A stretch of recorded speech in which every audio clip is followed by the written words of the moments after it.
내 애미는 널 병신같이 키웠냐? 그 순간 차단기 앞에 멈춘 지 90.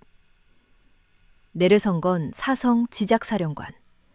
그녀가 한울의 다리 군화 자국을 보고 낮게 말했다. 내 아들이다. 다음 이야기가 궁금하시다면 지금 바로 채널 구독해주세요. 이 영상을 어디서 보고 계신가요? 무료로 할 수 있는 소중한 응원, 더 좋은 이야기로 보답하겠습니다. 야, 김하늘, 네 애미는 널 이따위로 병신같이 키웠냐? 살을 내는 듯한 칼바람이 경기도 연천의 공기를 날카롭게 가로질렀다. 최전방 수호병이라는 거창한 이름이 붙은 사단, 열쇠 부대, 그 중에서도 북쪽과 가장 맞닿은 위병소 앞은 내뱉는 숨결마저 즉시 얼어붙을 듯한 냉기로 가득했다. 이병 김하늘은 입술을 꽉 깨물었다. 흙먼지가 묻은 선임의 전투화 앞코가 시야에 들어왔다. 방금 전까지 미친 듯이 쓸고 닦았던 위병소 바닥 타일 위였다. 대답 안 해. 이 개새끼가. 퍽. 날카로운 발길질이 한올의 정강이를 걷어찼다. 뼈가 울리는 고통에 윽 하는 신음이 터져나왔지만 그는 필사적으로 소리를 삼켰다. 육체적 고통보다 무서운 것은 눈앞에 선 선임, 황용태 상병의 싸늘한 눈빛이었다. 아, 죄송합니다. 죄송한데. 말 똑바로 해. 내가 지금 군기가 빠져서 그런 거 아니야? 위병소, 근무 똑바로 서라고 몇 번을 말했어. 황상병은 김하늘의 방탄 헬멧을 손가락으로 툭툭 쳤다. 이등병 나부랭이가 뭘 안다고? 너 때문에 우리 소대 다 꼽창나는 거야? 네가 그따위로 어리바리하게 구니까 간부들이 우릴 쪼는 거라고? 억울했다. 자신은 그저 방문객의 신분증을 확인하고 규정대로 보고했을 뿐이다. 하지만 기분이 좋지 않았던 소대장의 짜증은 불똥이 되어 고스란히 소대의 막내인 한울에게 튀었다. 김한울은 소심했다. 정확히는 사람들과 눈을 맞추고 대화하는 것이 극도로 어려웠다. 어릴 적부터 그랬다. 그런 그에게 군대는 지옥과 다름없었다. 매일 밤 관물대 이불 속에서 어머니를 떠올렸지만 그는 단 한 번도 자신의 유일한 보호막을 입 밖으로 꺼낸 적이 없었다. 어머니는 바쁘시니까.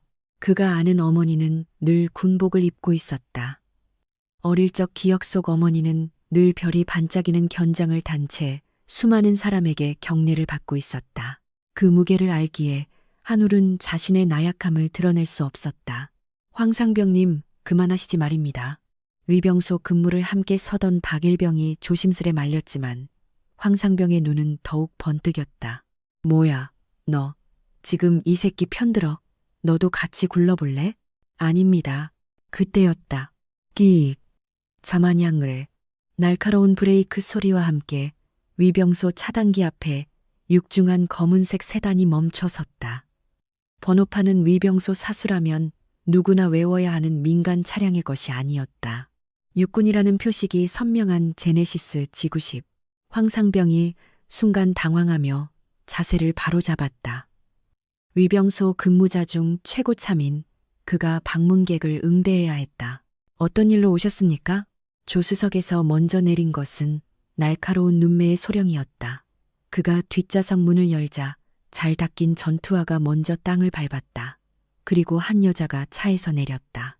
흐트러짐 없는 군복, 각 잡힌 베레모.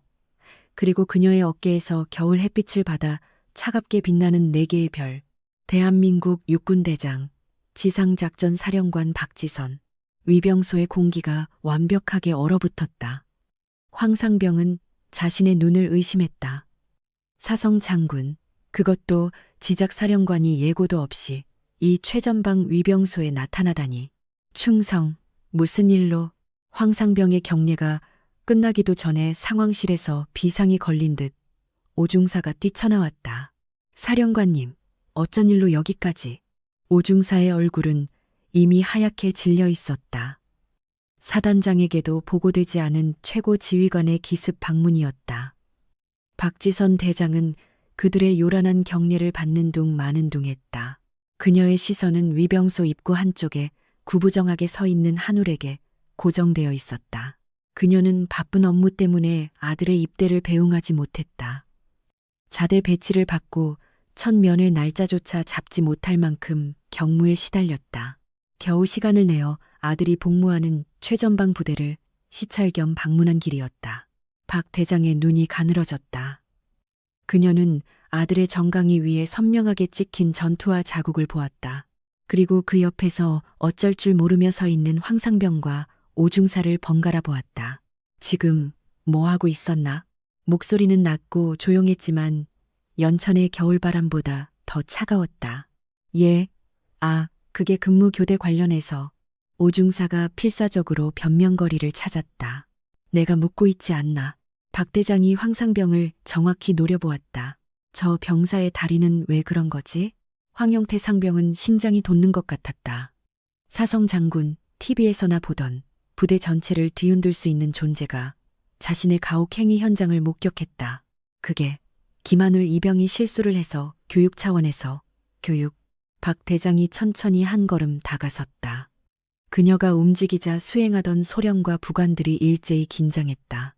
그녀는 아들 김한울 앞에 섰다. 한울은 고개를 들지 못했다. 어머니가 아니었다. 그는 지금 대한민국 육군 지상작전 사령관 앞에 서 있는 이등병일 뿐이었다. 공포와 수치심, 그리고 반가움이 뒤섞여 온몸이 떨렸다. 이병 김한울, 이병 김한울, 고개 들어. 명령이었다. 한울이 천천히 고개를 들었다. 눈물이 가득 고인 눈과 어머니의 눈이 마주쳤다. 박지선 대장은 아들의 눈에 서린 공포를 읽었다. 그리고 그 뒤에 숨은 깊은 절망을 보았다. 그녀는 시선을 돌려 새파랗게 질린 황상병과 오중사를 바라보았다. 그리고 나직하게 그러나 묵직하게 선언했다. 내 아들이다. 위병소의 시간은 그 즉시 정지했다. 내 아들이다. 최수연 대장의 입에서 나온 그 짧은 한마디는 연천의 혹한보다 더 차갑게 위병소의 공기를 산산조각냈다. 아니, 오히려 그 공간을 완벽하게 응고시켰다고 해야 옳았다. 강민호 상병은 숨쉬는 법조차 잊어버렸다. 뇌가 사고 회로를 멈췄다. 방금 전까지 자신이 군홧발로 걷어찼던 저 어리버리한 신병, 최우진이 사성장군인 지상작전 사령관의 아들이라니. 강상병의 동공이 격렬하게 흔들렸다. 시선은 자연스레 최우진에게로 향했다. 공포에 질려 입술을 파르르 떨고 있는 나약한 이등병과 대한민국 육군의 정점에서 강철처럼 서 있는 여장군 최수연. 도무지 매치되지 않는 두 사람의 관계를 부정하고 싶어 이성이 마비될 지경이었다. 아니다, 아닐 거야. 동명이인이겠지. 나를 시험하는 건가? 하지만 최수연의 눈은 시험 따위를 하는 눈빛이 아니었다. 그것은 자신의 소중한 소유물을 훼손한 침입자를 바라보는 최상위 포식자의 서늘한 분노였다. 근무 교대를 위해 상황실에서 뛰쳐나오던 윤중사 역시 그 자리에서 석상처럼 굳었다. 그는 강상병보다 훨씬 빠르게 현실을 계산했다. 사령관의 아들, 우리 사단, 우리 대대, 우리 중대, 내 위병소에서 윤중사의 등줄기를 타고 식은땀이 흘러내려 방탄조끼 안쪽을 축축하게 적셨다. 상사 진급을 목전에 둔 직업군인인 그에게 자신의 관할 구역에서 벌어진 가혹 행위의 피해자가 최고 지휘관의 아들이라는 사실은 사형 선고나 다름없었다. 군 생활은 오늘로 끝이다. 아니, 불명예 전역과 연금 박탈, 육군 교도소. 아내와 어린 딸의 얼굴이 주마등처럼 스쳐 지나갔다. 강상병. 윤중사가 모기만한 목소리로 불렀지만 강상병은 이미 영혼이 빠져나간 상태였다. 하지만 이 순간 가장 고통스러운 사람은 당사자인 최우진이었다. 그는 고개를 들 수 없었다. 어머니의 그 선언은 그에게 구원이 아니었다. 그것은 차라리 사회적 사형 선고였다. 지난 몇 달간 이가 부서져라 참아왔던 고통들, 선임들의 욕설, 간부들의 무시, 야간 근무 중의 구타, 그 지옥을 견디게 해준 유일한 힘은 언젠가 스스로 이겨내겠다는 신락 같은 희망과 어머니에게만은 이런 나약한 모습을 보이지 않겠다는 마지막 자존심이었다. 하지만 모든 것이 무너져 내렸다. 가장 비참하고 치욕적인 순간에 어머니와 마주했다. 왜 도대체 왜 지금 오셨어요? 차라리 그냥 맞다가 죽는 편이 나았을 거라는 생각마저 들었다. 뺨을 타고 흐른 눈물이 턱끝에 맺혔지만 흙먼지 묻은 소매로 닦을 엄두조차 나지 않았다. 그는 이제 최우진이 아니었다. 어머니 백으로 군 생활하는 관심병사가 되었다. 진짜 지옥은 이제부터였다. 무거운 정적을 깬 것은 최수연 대장이었다. 그녀는 아들의 정강이에 찍힌 선명한 군화 자국을 외면하지 않고 똑바로 응시했다. 그리고 한 걸음 더 다가섰다. 이병 최우진, 고개 들어. 그것은 명백한 명령이었다. 우진은 기계적으로 고개를 들었다. 눈물과 콧물로 범벅이 된 아들의 얼굴이 최수연의 시야에 가득 찼다. 철의 여인이라 불리는 그녀의 입술이 미세하게 떨렸다. 어젯밤에도 합참에서 적의 도발에 대비한 작전 계획을 검토하며 수십만 장병의 안위를 고민했건만 정작 배 아파 낳은 자식 하나 지키지 못했다는 자괴감이 밀려왔다. 아들의 눈동자에 서린 것은 공포와 수치심 그리고 원망이었다. 수연아, 너는 군인이기 전에 어미다. 오래전 돌아가신 부친의 말씀이 귓가를 스쳤다. 최 대장은 천천히 숨을 들이마시며 감정을 갈무리했다. 그리고 다시 지상작전 사령관의 눈빛으로 돌아왔다. 그녀의 서늘한 시선이 얼어붙은 윤중사에게 꽂혔다. 윤중사, 넷 중사 윤정식입니다. 지금 이 상황 설명해봐라. 목소리는 낮았으나 연천의 칼바람보다 매서웠다. 분노를 터뜨리는 대신 그녀는 그 분노를 얼음칼처럼 예리하게 벼려냈다. 그것이 위병소 근무 기간 관련해서 강상병이 교육 차원에서 윤중사가 횡설수설하자 최 대장이 한쪽 입꼬리를 비릿하게 올렸다. 내가 군 생활을 30년 넘게 했는데 발길질로 하는 교육은 처음 보는군. 그게 자네 부대의 교육 방식인가? 우리 5사단 열세 부대는 원래 병사를 그렇게 가르치나? 아닙니다. 절대 아닙니다. 그럼 뭔가 저 병사의 다리에 찍힌 군화 자국은 뭐지? 내 눈이 잘못됐나? 윤중사는 입을 다물었다. 눈동자만 도망갈 곳을 찾아 이리저리 굴렀다. 최 대장은 더 이상 그를 추궁하지 않고 다음 목표물을 향해 고개를 돌렸다. 거기 상병. 강민호 상병이 용수철처럼 튀어올랐다. 상병 강민호. 자네인가? 저 병사를 교육한 게. 강상병은 입을 벙긋거렸다. 아닙니다라고 해야 살 수 있는데 감히 사성장군의 눈을 보고 거짓말을 할 용기가 나지 않았다. 그렇다고 맞습니다라고 하면 그 즉시 매장당할 것이 뻔했다. 다리가 사시나무처럼 떨리고 방광이 터질 듯한 압박감이 몰려왔다. 잘못했습니다. 뭐가 잘못됐나? 자네의 행동이 구타 및 가혹행위라는 것을 인지하고 있었나? 예, 인지하고 있었냐고 물었습니다. 잘못했습니다. 강민호 상병이 털썩 무릎을 꿇으려 했다. 그 순간 최수연 대장의 서슬퍼런 호통이 벼락처럼 터져나왔다. 군인은 함부로 무릎 꿇는 게 아니다. 그리고 내 놈이 지금 무릎 꿇어야 할 대상은 내가 아니야. 그녀는 아들 우진을 가리켰다. 네가 무릎 꿇고 사죄해야 할 사람은 내 놈에게 모욕당하고 폭행당한 내 전우다. 강상병은 억눌렀던 울음이 터져나왔다. 공포와 뒤늦은 후회가 뒤섞인 비명 같은 통곡이었다. 위병소 주변의 모든 시간이 정지한 듯했다. 스산한 바람 소리도 나뭇가지가 흔들리는 소리도 들리지 않았다. 오직 강상병의 처절한 울음소리와 그 추태를 차갑게 내려다보는 사성장군의 거친 숨소리만이 존재했다. 시끄럽다. 최 대장의 나직한 한마디에 강상병은 숨을 파비라고 들이마시며 억지로 울음을 삼켰다. 그녀는 더 이상 이들과 대화할 가치를 느끼지 못했다. 그녀는 자신의 차를 향해 고개를 돌려 조수석에서 대기하고 있던 수행부관 김소령을 불렀다. 김소령, 예 사령관님. 김소령이 한치의 흐트러짐 없는 자세로 달려왔다. 사단장에게 연락해. 지금 당장 이 위병소로 튀어오라고. 예, 알겠습니다. 아니 잠깐.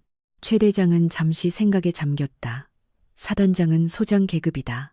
사단장뿐만 아니라 군단장까지 둘 다 오라고 해.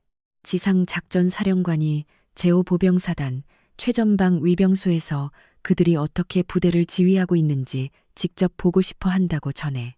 김소령의 눈이 순간 커졌다. 군단장이면 중장이다. 투스타와 쓰리스타를 동시에 호출했다는 것. 이것은 단순한 질책으로 끝나지 않을 것임을 의미했다. 사단 나아가 이 전방 군단 전체를 뒤집어 엎겠다는 선전포고나 다름없었다. 즉시 조치하겠습니다. 김소령이 차로 돌아가 위성 전화를 잡는 동안 최수연은 다시 아들 최우진을 바라보았다. 이병 최우진, 너는 지금부로 위병소 근무에서 열애한다. 나를 따라와. 어머니, 우진이 처음으로 어머니라는 단어를 입 밖으로 꺼냈다. 애원하는 듯한, 제발 이러지 말라는 듯한 간절한 목소리였다. 최 대장의 눈빛이 순간 흔들렸다. 아들의 목소리가 그녀의 가슴을 후벼 팠다. 너는 나를 원망하는구나. 사령관의 명령이다. 그녀는 아들의 호소를 단칼에 잘랐다. 지금은 자상한 어미가 될 수 없었다. 그녀는 이 부대에 썩어빠진 병폐를 뿌리 뽑아야 했고, 그러기 위해서는 아들의 사적인 감정까지 고려할 여유가 없었다. 그녀는 망설임 없이 검은 세단을 향해 몸을 돌렸다. 최우진은 선택의 여지가 없었다. 그는 흙먼지 묻은 전투화로 얼룩진 정강이를 절뚝이며 어머니의 뒤를 따랐다. 윤중사와 강상병은 그 자리에 망부석처럼 굳어 있었다. 최 대장은 그들에게 마지막 명령을 내렸다. 사단장과 군단장이 도착할 때까지 두 사람, 그 자리에서 한 발자국도 움직이지 마라. 그게 내 명령이다. 검은 세단의 육중한 문이 닫혔다. 위병소 차단기가 천천히 올라갔다. 엔진 소리가 멀어지자 위병소에는 다시 지독한 정적과 강민호 상병의 억눌린 흐느낌만이 남았다. 그리고 몇 분 지나지 않아 고요한 연천의 겨울 하늘을 찢는 헬리콥터 프로펠러 소리가 멀리서부터 들려오기 시작했다. 폭풍의 눈이 5사단 사령부를 향해 움직이고 있었다. 5사단 사령부 본청은 말 그대로 벌집을 쑤신 듯했다. 지작사령관님이라고 예고 없이 위병소에서 지금 군단장님까지 오고 계신단다. 무슨 일이야? 북한군이라도 넘어왔어. 아니, 그보다 더 심각한 일일지도 몰라. 복도를 뛰어다니는 장교들의 전투화 소리가 요란했다. 사단장인 이강석 소장은 관사에서 아침 식사를 막 끝낸 참이었다. 지작사령관의 위병소 기습 방문과 군단장 동시 호출 소식을 전해들은 그의 얼굴은 잿빛이 되었다. 차단기 열어. 빨리. 헌병대원들의 고함 소리와 함께 최수연 대장의 검은 세단이 사단장 집무실 건물 입구에 멈춰섰다. 이강석 소장은 계급장을 단 이래 가장 빠른 속도로 튀어나갔다. 그가 거수경리를 붙이기도 전에 세단의 뒷문이 열렸다. 충성, 사령관님, 어쩐 일로? 이 소장의 눈이 최 대장의 뒤에서 절뚝거리며 내리는 한 병사에게 고정되었다. 흙먼지가 묻고 눈물 자국이 선명한 이등병. 누구지? 사단장. 예, 소장 이강석, 내 아들이다. 두 번째 폭탄이 터졌다. 이강석 소장은 순간 호흡이 냈는 듯했다. 내 아들이다. 위병소에서 들었던 그 짧은 문장이 그의 귓속에서 메아리 쳤다. 지상작전 사령관의 아들이 우리 사단에, 그것도 최전방 지옥의 대대에 있었다고? 그런데 나는 왜 몰랐지? 식은땀이 등줄기를 타고 흘러내렸다. 그런데 방금 전 최 대장의 목소리가 얼음장처럼 차갑게 변했다. 내가 본가에서 여기까지 오는 동안 내 아들은 위병소에서 선임병에게 구타당하고 있었다. 그것도 간부가 보는 앞에서. 이강석 소장의 눈앞이 하얘졌다. 사령관님, 그게 무슨? 사단장, 자네는 부대를 어떻게 관리하나? 내 아들이라서가 아니다. 대한민국 육군의 이등병이 최전방을 지키는 초소에서 적의 총구가 아니라 아군의 전투화에 걷어차이고 있었다는 말이다. 사령관님, 죄송합니다. 즉시. 죄송하다는 말은 나중에 듣겠다. 최 대장은 아들 우진을 돌아보았다. 이병 최우진, 사단장 집무실로 들어가 있어. 의무관을 부르겠다. 어머니, 아니, 사령관님, 저는 괜찮습니다. 부대로 돌아가겠습니다. 들어가. 최우진은 더 이상 저항할 수 없었다. 어머니의 눈은 자식을 걱정하는 어미의 눈이 아니었다. 수십만 대군을 호령하는 지상작전사령관의 눈이었다. 우진은 절뚝이는 다리를 이끌고 사단장 비서실 장교의 안내를 받아 집무실 안으로 사라졌다. 아들의 모습이 시야에서 사라지자 최수연은 백승철 소장을 정면으로 노려보았다. 사단장, 지금부터 내가 묻는 말에만 대답해. 예, 알겠습니다. 저 병사, 아니, 최우진 이 병이 언제 전입 왔나? 약 2달 전인 것으로 확인했습니다. 그 2달 동안 저 아이에게 어떤 일이 있었는지 지휘관인 자네는 보고받은 바 있나? 전혀 없었습니다. 만약 알았다면 몰랐다는 게 자네의 면죄부가 될 것 같나? 죄송합니다. 사단장이 예하부대 이등병 하나의 신상조차 파악 못하는 군대를 국민이 어떻게 믿고 자식을 맡기나? 당장 해당 대대장, 중대장, 그리고 아까 그 위병소 간부와 선임병, 전원 1위로 데려와. 그때였다. 두두두두두 하늘을 찢을 듯한 굉음과 함께 군단장인 중장이 탑승한 블랙호크 헬기가 사단 연병장에 거칠게 착륙했다. 사태는 걷잡을 수 없이 커지고 있었다. 백승철 소장은 이제 자신의 목숨뿐만 아니라 사단 전체, 아니 군단 전체의 명운이 걸렸음을 직감했다. 한편 사단장 집무실 안, 최우진은 거대한 가죽 소파에 앉지도 못한 채 어색하게 서 있었다. 잠시 후 긴급 호출을 받은 군의관이 황급히 뛰어들어왔다. 괜찮으십니까? 저 바지 좀 걷어보시겠습니까? 우진이 전투복 바지를 걷어 올렸다. 군의관의 얼굴이 딱딱하게 굳어졌다. 이제 막 맞아서 부어오르기 시작한 붉은 자국만이 문제가 아니었다. 우진의 정강이에는 이미 아물고 있는 노란색, 보라색 멍자국들이 지층처럼 겹겹이 쌓여 있었다. 언제부터 이랬습니까? 군의관이 떨리는 목소리로 물었다. 잘 모르겠습니다. 모를 리가요. 이건 상습적인 구타와 가혹 행위의 흔적입니다. 우진은 고개를 숙였다. 군의관은 차트를 작성하며 깊은 한숨을 내쉬었다.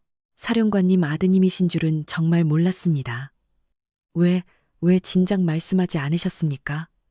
의무대에라도 오셨다면. 우진은 대답하지 않았다. 말하면 뭐가 달라지는데.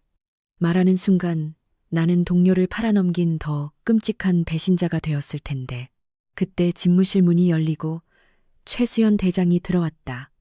군의관이 벌떡 일어나 경례했다. 충성, 사령관님, 환자 최우진 입영 진료 마쳤습니다.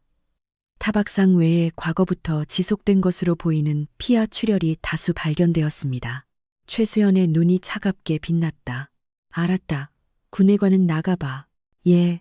문이 닫히고 거대한 집무실에 모자 2사람만 남았다. 최수연은 아들 앞에 섰다. 그리고 처음으로 그녀는 사령관의 가면을 벗었다.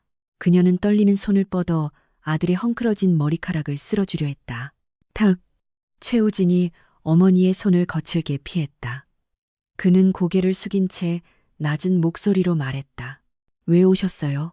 그냥 모른 척하지 그러셨어요. 아니, 아예 오지를 마시지. 왜 하필 지금 거기서. 원망이었다. 최수연의 손이 허공에서 멈췄다. 우진아, 이제 어떡하실 겁니까? 우진이 고개를 들었다. 그의 눈에는 눈물 대신 차가운 분노와 수치심이 서려 있었다. 저 사람들 다 영창 보내실 겁니까? 아니면 저 부대 해체라도 하실 겁니까? 그래서 총사령관 아들 건드린 놈들 다 끝장났다고 전 군에 광고라도 하실 거냐고요. 우진아, 진정해라. 그럼 저는 뭐가 됩니까? 저는 이제 어떻게 군 생활을 합니까? 차라리 그냥 맞고 끝나는 게 나았어요. 어머니가 오시는 바람에 저는 이제 평생 엄마 백으로 군대 편하게 한 놈, 엄마한테 일러바친 고자질쟁이가 됐다고요. 아들의 절규가 최수연의 심장을 후벼 팠다. 그녀는 몰랐다. 아들이 이토록 깊은 상처를 입고 있었는지, 아니, 알면서도 외면했다. 내 아들이니까 강할 것이다. 이겨낼 것이다. 그렇게 믿고 싶었다. 미안하다. 최수연 대장의 입에서 나온 말은 명령도 질책도 아닌 떨리는 사과였다. 내가 너무 늦게 와서 미안하다 아들. 미안하면 우진의 목소리가 다시 울음에 잠겼다. 그냥 지금이라도 돌아가세요. 제발. 그냥 저 부대로 복귀시켜 주세요.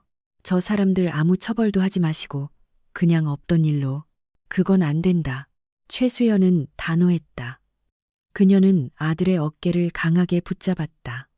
피하려던 우진도 사성 장군이 작심하고 잡은 손길을 뿌리칠 수는 없었다. 우진아, 이건 이제 너만의 문제가 아니야. 네가 오늘 맞은 그 군홧발은 네가 나약해서 맞은 게 아니야.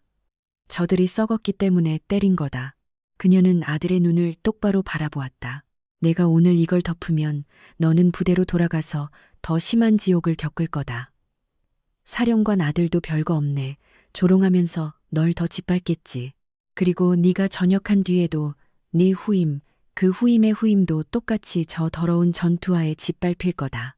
어머니, 나는 내 어미다. 하지만 동시에 이 군복을 입은 모든 병사들의 어미다. 나는 내 아들을 그리고 내 부하들을 개처럼 때린 저들을 용서할 수 없어. 아니, 용서해서는 안 돼. 그때 집무실 문을 노크하는 소리가 들렸다. 수행부관한 소령이었다.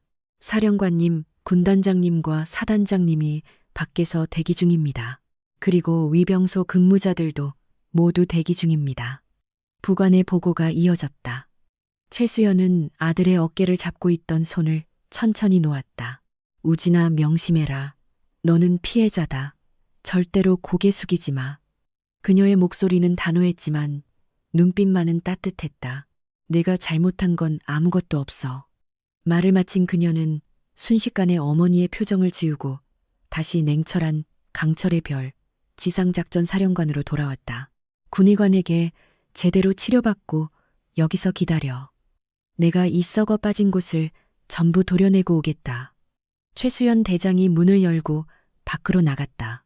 문 밖에는 대한민국의 삼성 장군인 군단장과 이성 장군인 사단장이 마치 갓 입대한 신병처럼 굳은 자세로 서서 그녀를 기다리고 있었다. 텅 빈 집무실에 홀로 남겨진 최우진은 자신의 상처 입은 정강이를 내려다보았다. 그의 군 생활, 그리고 어머니와의 관계는 이제 돌이킬 수 없는 강을 건너고 말았다. 제5부병사단 사령부 본청 지하에 위치한 대회의실. 평소라면 사단장이 주관하는 작전회의가 열려야 할 그곳은 지금 대한민국 육군에서 가장 서열이 높은 3명의 장군이 내뿜는 살벌한 압력으로 얼어붙어 있었다. 긴 테이블 상석에는 지상작전 사령관 최수연 대장이 앉아 있었다. 그녀는 전투복 상의조차 벗지 않은 상태였다. 그녀의 어깨에 박힌 4개의 은색 별은 형광등 빛을 받아 차갑고 예리하게 빛났다.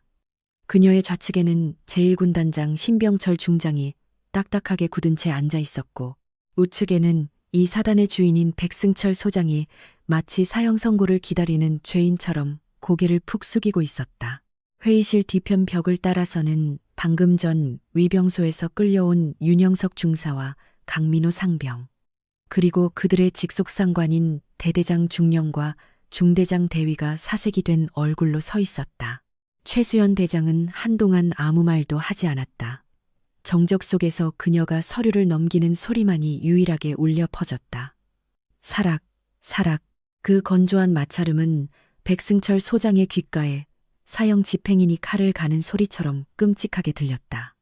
군단장, 예, 사령관님. 신병철 중장이 반사적으로 허리를 꼿꼿이 세웠다. 내가 오늘 이 위병소를 예고 없이 방문하지 않았다면, 아니, 내 아들이 그곳에 없었다면, 나는 지금 이 자리에서 자네들에게 무슨 보고를 받고 있었을 것 같나? 신 중장은 입이 떨어지지 않았다.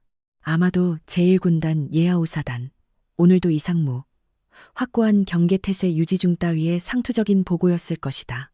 툭, 최수연이 보고서 뭉치를 테이블 위로 던졌다. 그것은 오사단이 오늘 아침 지작사에 올린 일을 결산 보고서였다.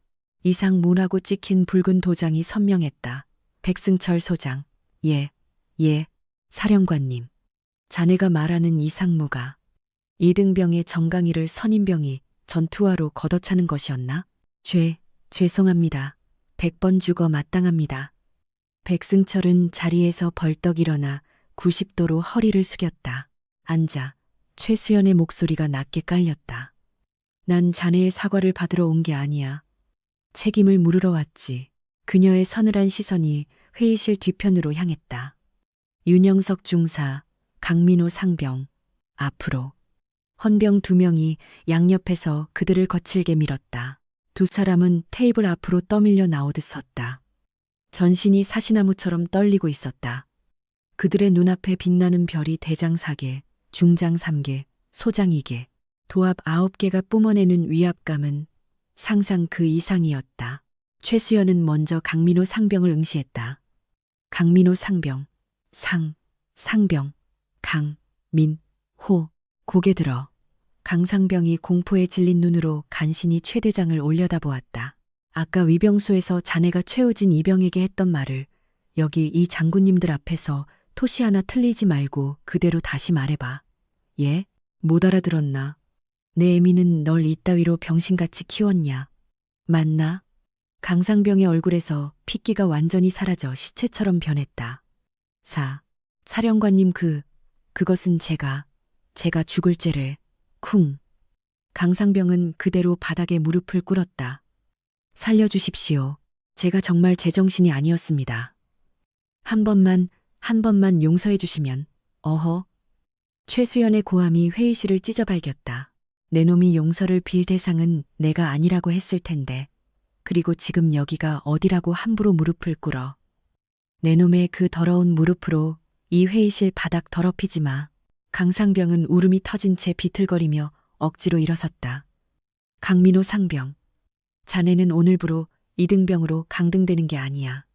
자네는 육군 교도소로 가게 될 거다. 군형법 제62조 가혹행위, 직무 수행 중인 초병 폭행, 5년 이하의 징역감이야.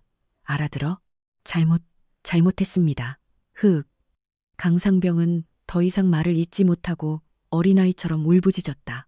최수연은 짐승처럼 울부짖는 그에게서 시선을 뗐다. 그녀의 차가운 눈은 이제 윤영석 중사를 향했다. 윤영석 중사, 석, 자네는 간부야. 병사들을 지휘하고 보호해야 할 책임이 있는 사람이지. 그런데 자네는 뭘 했나? 죄송합니다. 강상병이 최이병을 폭행할 때 자네는 불과 3걸음 앞에 서 있었어. 내 말이 맞나? 맞습니다. 왜 막지 않았지? 순식간에 일어난 일이라. 거짓말. 최수연이 서류 한 장을 집어들었다. 그것은 방금 전 최우진 이병을 진료한 군의관의 1차 소견서였다. 최 이병의 정강이에는 오늘 생긴 상처 외에도 수십 개의 오래된 피하 출혈이 발견됐다. 노란색 멍, 보라색 멍. 이건 상습적인 구타가 없으면 생길 수 없는 흔적이야. 윤영석 중사의 눈동자가 격렬하게 흔들렸다. 최수연이 총기를 박듯 물었다. 자네는 그 위병소의 책임자로서 이 모든 사실을 알고 있었나, 몰랐나? 똑바로 대답해. 침묵이 흘렀다. 회의실의 공기가 영하로 떨어지는 듯했다. 백승철 소장과 신병철 중장의 얼굴이 일그러졌다. 마침내 윤 중사의 입이 열렸다. 알고 있었습니다. 간부가 휘하 병사가 상습적으로 구타당하는 사실을 인지하고도 방치했다. 그런데 왜 보고하지 않았나? 왜 침묵했지? 윤영석 중사는 바짝바짝 타들어가는 입술을 깨물었다. 그의 눈동자가 불안하게 흔들렸다. 강민호 상병이 빠지면 위병소 근무 로테이션이 돌아가지 않습니다. 게다가 최우진 이병은 워낙 어리바리하고 실수가 잦아서 기강을 잡을 필요가 있다고 판단했습니다. 그래서 최수연 대장이 그의 말을 서늘하게 잘랐다. 그녀의 목소리에는 감정조차 실려있지 않아 더더욱 공포스러웠다. 그래서 한 명을 제물로 삼아 부대의 편의를 도모했다. 그게 자네가 부사관 학교에서 배운 지휘 방식인가? 죄송합니다. 자네는 강민호 상병보다 죄가 무거워. 자네는 직무유기를 넘어서 사실상 가혹행위의 공범, 아니 주범이다. 최수연이 헌병을 향해 턱짓했다. 헌병. 예, 저 사람 지금 당장 헌병대 영창으로 구금시켜 법무실장에게 연락해서 두 사람 다 구속 수사를 원칙으로 하고 오늘부로 현역 복무 부적합 심의 절차를 개시하라고 전해. 사령관님, 안 됩니다. 저 이번에 상사 진급이 걸려 있습니다. 제발 한 번만 용서해 주십시오. 윤중사가 처절하게 비명을 질렀지만 헌병들은 그의 양팔을 우악스럽게 꺾어 붙잡고 짐짝처럼 끌고 나갔다. 강상병은 이미 다리가 풀려 질질 끌려 나간 지 오래였다. 회의실 문이 닫히자 지독한 정적이 찾아왔다. 이제 진짜 책임자들에 대한 심판이 시작될 차례였다. 최수연의 서리빨 같은 시선이 남은 두 사람. 대대장 김필승 중령과 중대장 박철민 대위에게 향했다. 대대장, 중대장. 두 사람은 부끄럽지도 않나? 자네들 휘하의 병사가 바로 코앞의 위병소에서 매일같이 구타를 당하고 있었어. 그런데 자네들은 뭘 했나? 오늘 아침까지도 이상모나 보고서나 올리고 있었겠지. 사령관님 정말 몰랐습니다. 최우진 이병이 단 한 번도 그런 내색을. 중대장 박대위가 억울하다는 듯 변명하려 입을 떼는 순간이었다. 시끄러워. 쾅. 최수연이 테이블을 손바닥으로 내리쳤다. 천둥 같은 굉음의 좌중의 어깨가 일제히 움찔했다. 몰랐다는 게 내 놈들의 면죄부가 될 것 같아? 병사가 말을 안 하면 모르는 게 지휘관인가? 병사가 아프다. 힘들다 말할 수 있는 분위기를 만드는 게 내 놈들의 첫 번째 임무 아니었나? 최이병이 내 아들이 아니었다면, 오늘 내가 여기 오지 않았다면 최이병은 결국 어떻게 됐을 것 같나? 총기 사고라도 났어야 정신을 차릴 건가? 아니, 사고가 났어도 개인 신상 비관 따위로 덮었겠지. 그녀는 두 사람을 번갈아 노려보았다. 그 눈빛은 맹수보다 사나웠다. 두 사람, 오늘부로 보직 해임이다. 당장 지휘권을 내려놓고 감찰 조사를 받아. 사령관님, 대대장 김중령이 경악했다. 보직 해임. 그것은 군인에게 사형 선고나 다름없었다. 사령관님, 기회를 한 번만 제가 모든 것을 바로잡겠습니다. 기회? 최수연은 차갑게 비웃었다. 자네들에게 기회를 주는 동안 내 병사들은 피멍이 들고 있었어. 자네들은 이미 수백 번의 기회를 놓친 거야. 그녀는 백승철 소장을 바라보았다. 사단장, 즉시 인사명령 처리해. 그리고 후임자가 올 때까지 대대장과 중대장 직무는 참모장과 부중대장이 각각 대리하도록. 알겠습니다. 백승철 소장이 죽어가는 목소리로 대답했다. 대대장과 중대장이 망연자실한 표정으로 헌병의 손에 이끌려 나갔다. 이제 회의실에는 이 사태의 정점에 있는 최고의 지휘관 세 사람만 남았다. 최수연은 의자 깊숙이 몸을 기댔다. 군단장, 사단장, 이건 시작이야. 예, 오늘부로 지상작전사령부 감찰실, 법무실, 헌병대 인력 전부를 오사단에 투입한다. 백승철 소장은 모든 자료를 투명하게 공개하고 수사에 협조해. 사령관님, 오사단 전체를 말입니까? 그래, 오사단 전체, 아니 군단 전체를 이잡듯 뒤질 거다. 최수연이 자리에서 일어섰다. 그녀의 작은 체구에서 뿜어져 나오는 패기는 회의실을 집어삼킬 듯 거대했다. 이 부대에 숨어있는 모든 부조리와 가혹행위, 지휘관들의 직무유기, 그 뿌리가 뽑힐 때까지 내가 이 오사단에서 한 발자국도 떠나지 않겠다. 사단장 관사를 비워 내가 오늘부터 거기서 머물겠다.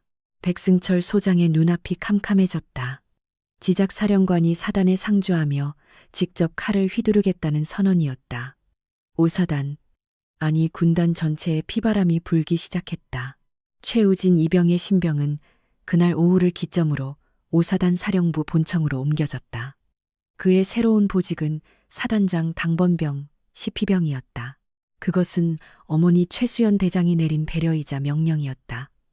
최전방 소초의 위험에서 아들을 분리하는 동시에 가장 안전한 사단장의 감시 아래 두겠다는 의도였다. 하지만 우진에게 그곳은 안전한 피난처가 아니었다. 그것은 거대하고 차가우며 모든 이가 자신을 감시하는 황금 새장이었다. 우진은 사단장 집무실 옆에 딸린 작은 당번병 대기실을 배정받았다. 침대와 개인 책상이 있는 이전 내무반과는 비교도 할 수 없이 좋은 시설이었다.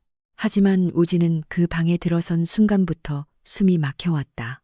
사단장 백승철 소장은 우진을 어떻게 대해야 할지 몰라 전전긍긍했다. 이병, 아니, 우진아. 그래, 뭐 필요한 거 있나? 없습니다. 그래. 그럼 저기 방에서 쉬고 있어. 내가 부르기 전까진. 알겠습니다. 백승철 소장은 도망치듯 자신의 집무실 문을 닫았다. 그는 지작사령관의 아들을, 그것도 자신의 사단을 통째로 뒤엎어버린 폭풍의 핵을 당번병으로 데리고 있어야 했다. 우진은 백승철에게 살아있는 족쇄이자 감시자였다. 우진의 고통은 그렇게 다른 방식으로 시작되고 있었다. 창밖으로 어둠이 깔리고 무거운 저녁 식사 시간이 다가왔다. 사령부 본청 병사 식당. 최우진이 식판을 들고 들어서자 수백 명이 식사하던 거대한 공간에 찬물을 끼얹은 듯 정막이 흘렀다. 모든 병사, 모든 간부의 시선이 그에게 꽂혔다. 그 눈빛들은 날카로운 화살 같았다. 저 이병이 그 사스타 아들이라고? 지 어미백 믿고 부대 하나를 날려버렸네. 말 잘못 걸었다가 캄된다. 쳐다보지도 마. 너 때문에 우리까지 죽어난다. 호기심, 경멸, 두려움, 그리고 원망. 위잉 정적 속에서 배식대의 보온기 돌아가는 소리만이 유난히 크게 울렸다. 우진은 죄인처럼 고개를 숙인 채 빈자리를 찾아 걸음을 옮겼다. 그가 다가가자 테이블에 앉아있던 병사들이 약속이라도 한 듯 식판을 들고 황급히 일어났다. 마치 전염병 환자를 피하듯 아, 다 먹었다. 가자. 나도 아무도 우진의 곁에 앉으려 하지 않았다. 결국 그는 식당 구석 가장 외진 테이블에 홀로 앉았다. 밥알이 모래알처럼 씹혔다. 위병소에서 강민호 상병에게 맞을 때는 육체적으로 고통스러웠지만 적어도 외롭지는 않았다. 자신을 안쓰럽게 여기던 정일병이라도 곁에 있었으니까. 하지만 이 안전한 사령부 식당에서 최우진은 완벽하게 혼자였다. 수백 명의 군중 속에서 그는 투명 인간이자 동시에 괴물이었다. 야, 봤냐? 쟤래. 목소리 낮춰. 듣겠다. 듣든 말든.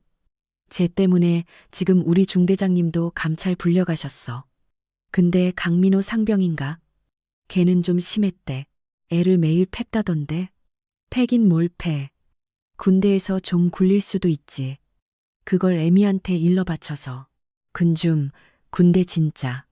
속삭임들이 비수처럼 날아와 우진의 등에 꽂혔다. 일러 바쳤다고? 나는 한마디도 하지 않았어. 억울함이 치밀어 올랐지만 변명할 수 없었다. 그들은 진실을 궁금해하지 않았다. 그저 분노를 터뜨릴 희생양이 필요했고 사스타의 아들이라는 딱지가 붙은 최우진은 완벽한 표적이었다. 그날 밤 우진은 당번병 대기실 침대에 누웠다. 깨끗한 시트, 푹신한 매트리스. 하지만 잠은 오지 않았다. 어머니가 원하신 거예요. 그는 위병소에서 강민호 상병에게 맞던 순간을 떠올렸다. 그때 어머니가 나타나지 않았다면 자신은 어떻게 됐을까? 오늘도 맞았을 것이다. 그리고 내일도 맞았을 것이다. 그러다 언젠가 견디지 못하고 끔찍한 선택을 했을지도 모른다. 어머니는 분명 그를 구했다. 그런데 왜 구원받은 자신은 지옥에 떨어진 것보다 더 고통스러운가? 똑똑 방문을 두드리는 소리가 들렸다. 우진이 벌떡 몸을 일으켰다. 누구십니까? 나다. 어머니 최수연 대장의 목소리였다. 문이 열리고 사단장 관사에 머무르기로 한 최 대장이 전투복 차림 그대로 들어왔다. 그녀의 손에는 따뜻한 우유가 담긴 컵이 들려 있었다. 잠 못 이룰 것 같아서. 그녀는 사령관이 아닌 엄마의 목소리로 말했다. 하지만 우진은 우유컵을 받지 않았다. 어머니, 왜 이러셨습니까? 우진이 낮은 목소리로 물었다. 널 지키기 위해서다. 저를 지키기 위해서요? 우진의 목소리가 떨리며 커졌다. 이게 지키는 겁니까? 저를 동물원 원숭이로 만들어서 사단장 옆에 전시해 두는 게요? 차라리 그냥 위병소에 내버려 두시지. 그러셨어요. 최우진, 모든 사람이 저를 손가락질합니다. 제가 엄마한테 일러 바쳤다고, 제가 부대를 망친 놈이라고. 강민호 상병보다 제가 더 나쁜 놈이 됐다고요. 눈물이 터져 나왔다. 저는 그냥 조용히 버티다 가고 싶었어요. 그런데 어머니가 모든 걸 망쳐버렸어요. 최수연의 눈빛이 고통으로 흔들렸다. 그녀는 아들이 이런 취급을 받을 것이라 예상했다. 하지만 진실을 밝히고 부조리를 뿌리 뽑기 위해서는 어쩔 수 없는 과정이라 생각했다. 우진아, 진실은 언젠가 밝혀진다. 지금은 고통스럽겠지만. 진실이요. 우진이 차갑게 비웃었다. 여기서 진실은 중요하지 않아요. 중요한 건 사스타 엄마가 이등병 아들을 위해 부대 하나를 박살냈다는 사실뿐이에요. 최수연은 아들에게 다가가려 했다. 어머니는 단 한 번이라도 제 입장에서 생각해 보셨어요? 제가 뭘 원했는지, 제 마음이 어땠는지. 어머니는 절 구하러 오신 게 아니에요. 어머니는 그저 어머니의 완벽한 군대에 흠집이 난 걸 참을 수 없으셨던 거예요. 저는 그저 명분일 뿐이었던 거죠. 짝! 최수연의 손바닥이 그녀도 모르게 아들의 뺨을 스쳤다. 심하게 때린 것은 아니었다. 그저 놀라서 밀친 것에 가까웠다. 하지만 마찰음은 선명했다. 우진은 맞은 뺨을 감싸 쥐었다. 최수연은 자신의 손을 내려다보며 경악했다. 우진아, 내가 그게 아니라. 우진은 어머니를 바라보았다. 그의 눈에는 더 이상 슬픔이나 원망이 남아있지 않았다. 오직 차가운 체념뿐이었다. 강민호 상병이 때린 건 뼈가 아팠는데 어머니가 지금 때린 건 심장이 아프네요. 우진은 방문을 열었다. 나가주세요, 사령관님. 그는 어머니를 사령관님이라 불렀다. 최수연은 얼어붙은 채 서 있었다. 제발 제 방에서 나가 달라고요. 최수연 대장, 대한민국 육군의 사성장군은 아무 말도 하지 못하고 아들의 방에서 쫓겨나듯 물러났다. 문이 닫혔다. 우진은 그 자리에 주저앉아 소리 없이 울었다. 황금 세장 안의 새는 이제 날갯짓하는 법조차 잊어가고 있었다. 그날 밤의 비극 이후 최수연 대장과 아들 최우진 사이에는 보이지 않는 투명한 얼음벽이 세워졌다. 최 대장은 사단장 관사에, 우진은 불과 수백 미터 떨어진 사단장 당번병 대기실에 머물렀지만 두 사람은 서로를 찾지 않았다. 침묵 대신 최수연은 일에 매달렸다. 사단 부조리 척결 TF가 공식적으로 출범했다. 지상작전 사령부에서 파견된 수십 명의 감찰, 헌병, 법무장교들이 5사단 예하 전 부대를 이 잡듯이 뒤졌다. 사단은 그야말로 공황 상태에 빠졌다. 매일같이 새로운 비위 사실들이 고름처럼 터져나왔다. 강민호 상병과 윤영석 중사의 가혹행위는 시작에 불과했다. 보고합니다. 연대 병사식당 부식 횡령 정황 포착했습니다. 영포대 주말 외출 통제 및 상습적인 얼차려 사실 확인. 사단 본부 직할대에서도 간부들이 병사들에게 사적인 심부름을 시킨 정황이 꼬리에 꼬리를 물고 이어졌다. 5사단은 겉보기엔 멀쩡한 사과였지만 속은 이미 썩어 문드러져 있었다. 백승철 소장은 매일 최수연 앞에서 죄인처럼 고개를 조아렸고 송영길 군단장은 1군단 사령부로 복귀조차 하지 못한 채 5사단에 발이 묶여 전전긍긍했다. 최수연의 행보는 거침없었다. 그녀는 아들의 절규를 애써 외면하며 스스로를 정당화했다. 이것이 너를 위한 길이다. 이 썩은 뿌리를 도려내야 너와 같은 피해자가 다시는 나오지 않아. 그녀는 아들이 보냈던 그 차가운 눈빛을 떠올리지 않으려 더욱더 매섭게 칼을 휘둘렀다. 한편 황금세장에 갇힌 최우진은 무의미한 시간을 견디고 있었다. 백승철 소장은 그에게 어떤 업무도 지시하지 않았다. 그저 자신의 집무실 옆방에 존재하게만 했다. 우진은 책을 읽거나 멍하니 창밖을 보거나 억지로 잠을 청했다. 그러던 어느 날 백승철 소장이 감찰 TF에 불려가 집무실을 비운 사이였다. 최이병, 이것 좀 파쇄해주게. 사단장 비서실장이 우진에게 서류 뭉치를 내밀었다. 보안 등급이 낮거나 날짜 지난 일일 보고서들이었다. 우진이 맡은 유일한 업무였다. 우진은 기계적으로 서류를 파쇄기에 밀어 넣었다. 사락사락 종이가 갈려나가는 소리만이 정적을 채웠다. 그때 그의 눈에 익숙한 이름이 스쳐 지나갔다. 인사 추천서, 중사 윤영석, 상기 인원은 투철한 군인 정신으로 오중대, 자신을 그토록 괴롭혔던, 아니 강민호의 괴롭힘을 방조하고 즐겼던 윤중사의 상사 진급 추천서였다. 그가 왜 이런 것을? 우진은 무심코 다음 장을 넘기려다 멈칫했다. 추천서 뒤에 전혀 다른 성격의 문서가 스테이플러로 찍혀 있었다. 보직 변경 요청서, 비공식, 요청자, 영중대장 서동훈 대위, 대상자, 중사, 윤영석, 요청사유, 대상자의 상습적 병사관리 문제 및 독단적 지휘보고. 우진의 심장이 쿵 하고 내려앉았다. 병사관리 문제. 자신이 전이 보기도 전부터 윤영석 중사는 이미 문제 간부였던 것이다. 중대장이었던 서동훈 대위는 어머니에 의해 보직 해임되었지만 사실 그는 윤 중사를 다른 곳으로 전출시키려 노력했었다. 그런데 그 서류의 하단에는 붉은 펜으로 그어진 사선과 함께 결재 의견이 적혀 있었다. 반려, 사유, GOP 위병소 근무 안정화 필요, 대체 인력 부족, 결재, 대대장 민상철 중령, 대대장, 역시 어머니에 의해 옷을 벗게 된 그 민상철 중령이었다. 우진의 머릿속이 복잡하게 얽히기 시작했다. 윤 중사는 문제 간부였다. 서동훈 중대장은 그를 빼내려 했다. 하지만 민상철 대대장은 근무 안정화라는 핑계로 그것을 막았다. 그리고 윤 중사는 상사 진급을 위해 성과가 필요했을 것이다. 그래서 위병소 근무 기강을 잡는다는 명목하에 가장 만만한 신병인 자신을 조지기 시작한 것이다. 강민호 상병을 앞세워서 혹은 묵인하면서. 어머니는 이걸 아실까? 어머니는 대대장과 중대장을 병사 관리를 못한 무능한 지휘관으로 묶어서 함께 잘라버렸다. 하지만 이 서류에 따르면 서동훈 중대장은 최소한 무언가를 하려 했다. 진짜 원흉은 민상철 대대장이었다. 어머니의 심판이 틀렸을 수도 있어.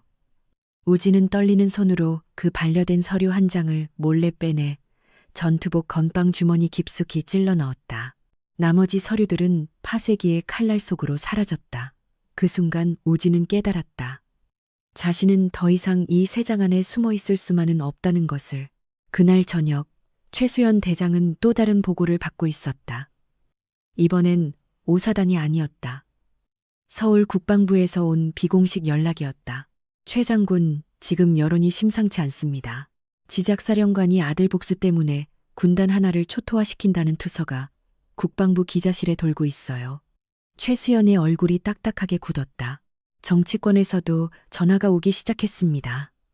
여장군의 히스테리라는 원색적인 말까지 나옵니다. 최 장군, 명분은 좋지만 속도 조절을 좀 해야 하는 거 아닙니까? 이러다간 최 장군께서 애지중지하는 그 국방개혁 자체가 좌초될 수 있습니다.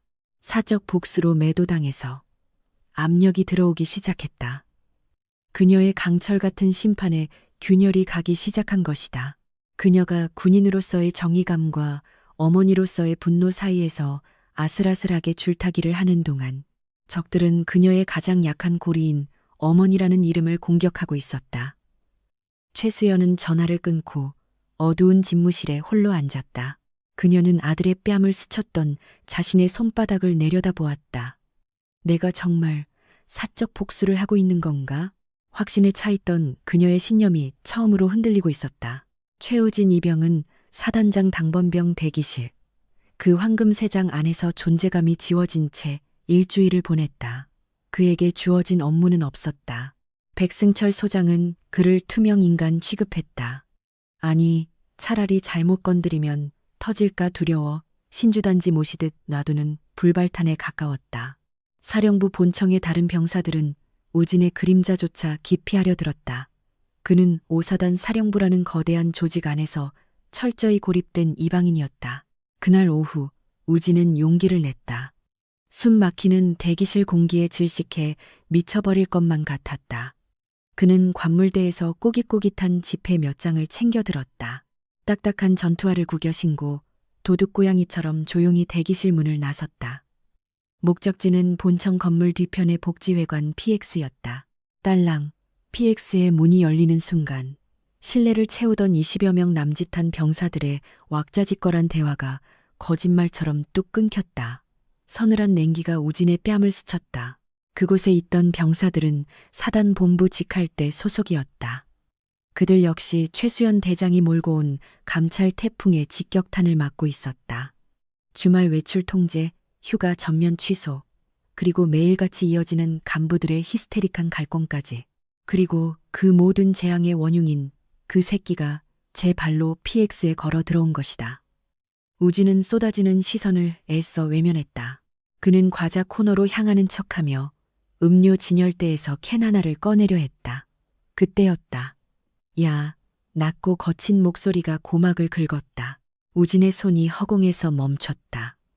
너 귀 먹었냐? 우진이 천천히 고개를 돌렸다. 덩치가 산만한 상병 2명이 팔짱을 낀 채 그를 삐딱하게 내려다보고 있었다. GOP 위병소에서 만났던 강민호와는 결이 다른 본부 생활에서 우러나오는 교묘한 위압감이 있었다. 너 최우진 이병 맞지? 그 사성 장군님 아들 내미? 한 상병이 비아냥거리는 투로 물었다. 주변의 병사들이 힐끔거리며 흥미롭다는 듯 시선을 모았다. 이병 최우진, 맞습니다. 야, 관등성명 목청 좋네. 근데 넌 여기 왜 왔냐? 음료수. 사러 왔습니다. 음료수. 상병이 어처구니 없다는 듯 피식 웃음을 터뜨렸다. 사단장님 똥구멍 닦아드리는 것도 바쁠 텐데. 한가하게 음료수 빨 시간도 있나 보네. 주변에서 억눌린 킬킬거림이 터져 나왔다. 우진의 얼굴이 화끈 달아올랐다. 야, 넌 미안하지도 않냐? 옆에 있던 다른 상병이 위협적으로 한 걸음 다가왔다. 너 하나 때문에 지금 우리 사단 전체가 어떻게 됐는지 알아? 제가 의도한 게 아닙니다. 뭐? 네가 의도한 게 아니야? 상병의 목소리가 높아졌다. 내 애미가 너 처맞은 거 복수한다고 지금 부대 전체를 쑥대밭으로 만들고 있잖아. 너 때문에 내 동기놈은 휴가 잘려서 분대장 교육 다시 들어갔어. 근데 넌 이런 데서 팔자 좋게 음료수나 빨고 있고? 그건 부조리 척결 과정에서. 부조리. 지랄하지 마. 상병이 우진의 가슴팍을 검지로 툭툭 밀쳤다. 군대가 무슨 소꿉놀인 줄 알아. 좀 폐 같아도 참고 버티는 게 군대야. 근데 넌 그걸 못 참고 네 애미한테 쪼르르 달려가서 다 일러 바쳤지. 이 마마보이 새끼야. 마마보이. 그 단어가 우진의 이성을 날카롭게 끊어냈다. 어머니에게 뺨을 맞았을 때보다 더 큰 모멸감이 가슴 깊은 곳에서 치밀어 올랐다. 일러 바치지 않았습니다. 우진이 악에 받쳐 소리쳤다. 뭐, 이 새끼가. 상병이 눈을 부라리며 손을 번쩍 치켜들었다. 하지만 그는 내리치지 못했다. 우진의 등 뒤 PX 통유리창 너머로 사단장 비서실장이 이쪽을 주시하고 있었기 때문이었다. 사성 장군의 아들에게 손을 대는 순간 자신의 군 생활도 강민호처럼 끝장난다는 것을 본능적으로 감지한 것이다. 상병은 치켜든 손을 어색하게 내리며 대신 우진의 귀에 얼굴을 바싹 들이댔다. 넌 평생 내 애미 치맛자락 뒤에 숨어서 그렇게 살아라. 그의 목소리에는 혐오와 경멸이 가득했다. 여기 있는 우리 중 널 사람 새끼로 보는 놈 아무도 없어. 알겠냐? 넌 그냥 내 애미 권력에 기생해 사는 기생충이야. 꺼져. 내 면상만 봐도 토 쏠리니까. 우진은 결국 음료수를 집어들지 못했다. 그는 빈손으로 덜덜 떨리는 다리를 옮겨 도망치듯 PX를 빠져나왔다. 등 뒤로 쏟아지는 조롱과 비웃음 소리가 마치 수백 개의 바늘이 되어 그의 등을 무자비하게 찔러댔다. 기생충. 마마보이. 우진은 당번병 대기실로 돌아와 문을 걸어 잠갔다. 심장이 미친 듯이 쿵쾅거렸고 숨이 가빴다. 그는 떨리는 손으로 전투복 건빵 주머니를 뒤졌다. 손에 잡힌 것은 며칠 전 파쇄실에서 몰래 빼돌린 구겨진 서류 한 장이었다. 보직 변경 요청서, 비공식, 대상자 중사 윤영석, 요청자 중대장 서동훈 대위, 결제 반려 대대장 민상철 중령. 이 종이 쪼가리 하나, 이것이 모든 비극의 시작이었다. 우진은 입술을 깨물었다. 어머니는 나를 구한 게 아니야. 나를 괴물로 만들었어. 그리고 어머니의 정의는 진짜 정의가 아니었다. 그녀는 서동훈 중대장도 민상철 대대장도 모두 무능한 지휘관이라는 이름으로 묶어 처단했다. 하지만 이 서류는 진실을 말하고 있었다. 최소한 서동훈 대위는 무언가를 하려고 했다. 그는 윤영석의 문제를 알고 있었고 해결하려 했다. 하지만 대대장 민상철이 그것을 막았다. 왜? 우진의 머릿속에 의문이 펠리를 틀었다. 대대장은 왜 문제 간부인 윤 중사를 그토록 감싸고 돌았을까? 단순히 대체 인력이 없어서? 아니, 그보다 더 은밀하고 큰 이유가 있을 것이다. 그 순간 우진은 깨달았다. 자신이 이 숨막히는 황금 세장 안에서 할 수 있는, 아니 반드시 해야만 하는 일이 생겼다는 것을. 그는 더 이상 어머니의 꼭두각시 인형으로 부대의 기생충으로 숨죽여 있을 수만은 없었다. 자신을 괴물로 만든 이 부조리의 진짜 뿌리를, 그리고 어머니의 심판이 어디서부터 잘못되었는지를 증명해야 했다. 최우진은 사단장 비서실의 내부 전화 배치도를 떠올렸다. 백승철 소장과 비서실장이 감찰 TF 회의로 자리를 비운 틈을 타 우진은 조용히 비서실로 들어갔다. 그의 손가락이 미세하게 떨렸지만 망설임은 없었다. 그는 수화기를 들고 사단 영내에 보직 해임 장교 대기소로 지정된 장교 숙소 관리실의 번호를 눌렀다. 네, 관리실입니다. 저 사단장 당번병 이병 최우진입니다. 수화기 너머의 병사가 헉 하고 숨을 멈추는 것이 느껴졌다. 어떤 일이십니까? 서동훈 대위님, 지금 그곳에 계십니까? 그 시각 서울 용산구 국방부 청사. 대한민국 육군 참모총장의 집무실은 숨막힐 듯 무거운 침묵에 잠겨 있었다. 참모총장인 사성 장군은 책상 위에 놓인 붉은색 직통 전화를 뚫어지게 노려보고 있었다. 그 전화는 방금 전 청와대 국가안보실장으로부터 걸려온 것이었다. 총장님, YTN에서 오늘 저녁 9시 뉴스에 단독 보도를 예고했습니다. 비서실장인 소장이 굳은 얼굴로 보고했다. 제목이 강철별의 사적 복수. 아들 위해 군단 세운 여장군입니다. 쾅! 참모총장이 육중한 주먹으로 책상을 내리쳤다. 최수연, 그 고집불통이 기어이 사단 하나를 작살내는군. 그는 즉시 지상작전 사령부가 아닌 5사단에 상주하고 있는 최수연 대장에게 직통 전화를 걸었다. 따르르릉. 사단장 관사를 임시 집무실로 쓰고 있던 최수연의 책상 위 전화가 요란하게 울렸다. 지작사령관입니다. 최 장군, 지금 무슨 짓을 하고 있는 거야? 참모총장의 녹이 어린 목소리가 수화기를 뚫고 나왔다. 총장님, 부대 감찰 중입니다. 감찰? 아들 녀석 복수해 준다는 걸 감찰이라고 포장하지 마. 지금 YTN에서 뭐라고 떠드는지 알아? 자네 때문에 군 전체가 국민의 지탄을 받게 생겼다고. 최수연의 얼굴이 차갑게 굳었다. 총장님, 저는 제 아들을 위해서가 아니라 썩어빠진 뿌리를 닥쳐. 총장의 고함이 터졌다. 뿌리를 뽑아? 자네가 지금 하는 짓이 뭔지 알아? 그건 외과 수술이 아니라 분풀이야. 군단장, 사단장 전부 무릎 꿇려놓고 M1 중대장, 대대장들 목을 날리고. 그게 자네가 말하는 개혁인가? 비리가 확인된 자들입니다. 비리? 그럼 그 비리를 조용히 법과 절차에 따라 처리했어야지. 이렇게 언론에 아들 복수라는 먹잇감이나 던져주면서 동네방네 광고할 일이었냐고. 당장 훌륭하신 지작사령관께서는 5사단에서 나와 사령부로 복귀해. 그리고 감찰 TF 전원 철수시켜. 이건 명령이야. 명령. 최수연은 입술을 깨물었다. 총장님, 지금 감찰을 멈추면 모든 것이 원점으로 돌아갑니다. 제게 일주일만 더 시간을 주십시오. 시간? 자네에게 시간을 더 주면 정권이 통째로 날아가게 생겼어. 지금 이게 단순한 군 내부 문제 같나? 야당에서 국방농단이라며 국정조사 카드까지 만지작거리고 있어.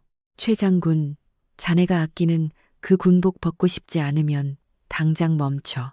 덜컥 전화는 일방적으로 끊겼다. 최수연은 싸늘하게 식은 수화기를 천천히 내려놓았다. 그녀의 강철 같던 신념에 처음으로 거대한 균열이 생기고 있었다. 내가 틀렸나? 내가 정말 아들을 위한 사적 복수에 눈이 멀어 더 큰 것을 보지 못했나? 그녀는 아들의 뺨을 때렸던 자신의 손바닥을 내려다보았다. 어머니가 때린 건 심장이 아프네요. 아들의 목소리가 환청처럼 귓가를 맴돌았다. 그때 임시 집무실의 문이 열리고 그녀의 곁을 지키던 송영길 군단장과 백승철 사단장이 침통한 표정으로 들어왔다. 사령관님, 들으셨습니까? YTN 말입니다. 백승철 소장이 모든 것을 포기한 사람처럼 힘겹게 입을 열었다. 사령관님, 이제 그만 거두어 주십시오. 사단장. 사령관님이 오르십니다. 저희 5사단 썩었습니다. 저부터가 죄인입니다. 백승철은 금방이라도 무릎을 꿇을 기세였다. 하지만 지금 사단의 사기는 바닥을 넘어 지하까지 뚫고 들어갔습니다. 병사들은 지휘관을 믿지 못하고 간부들은 언제 목이 날아갈지 몰라 전전긍긍하고 있습니다.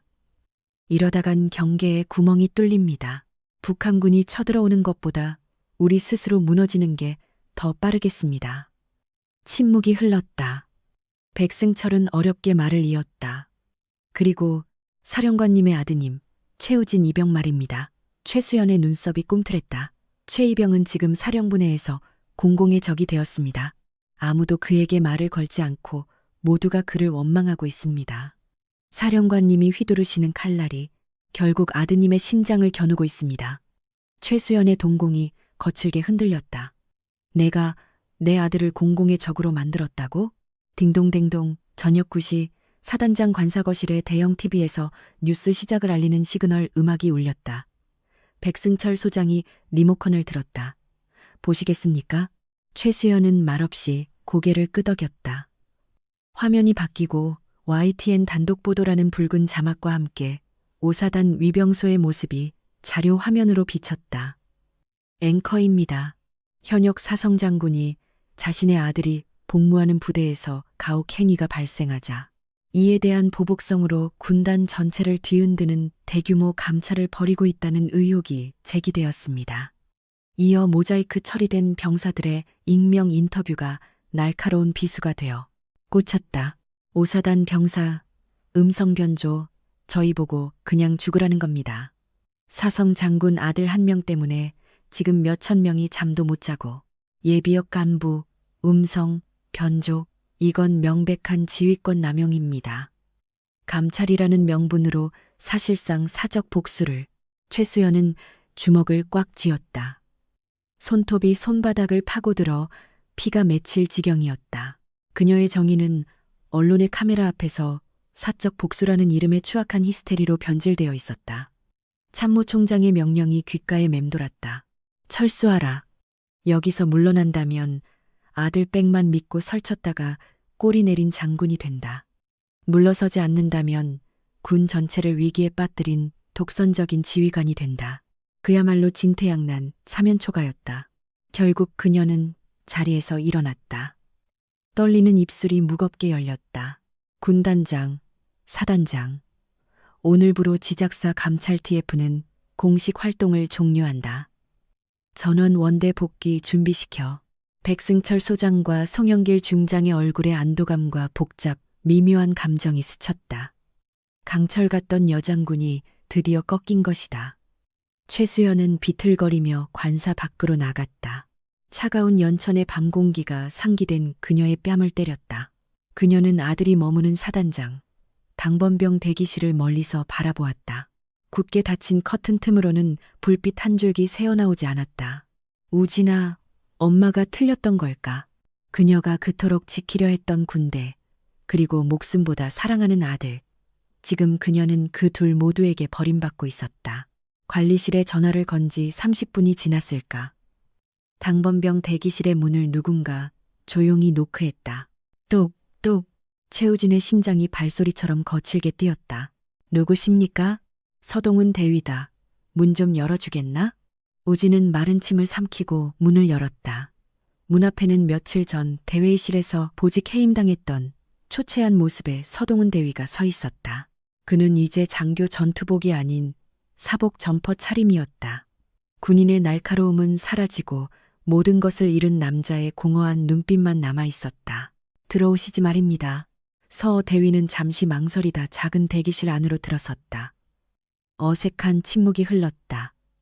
한 방에 있는 두 사람은 묘한 대조를 이루었다. 한 명은 지작사령관의 아들이고 한 명은 그 사령관에 의해 모든 것을 잃은 장교였다. 왜 불렀나?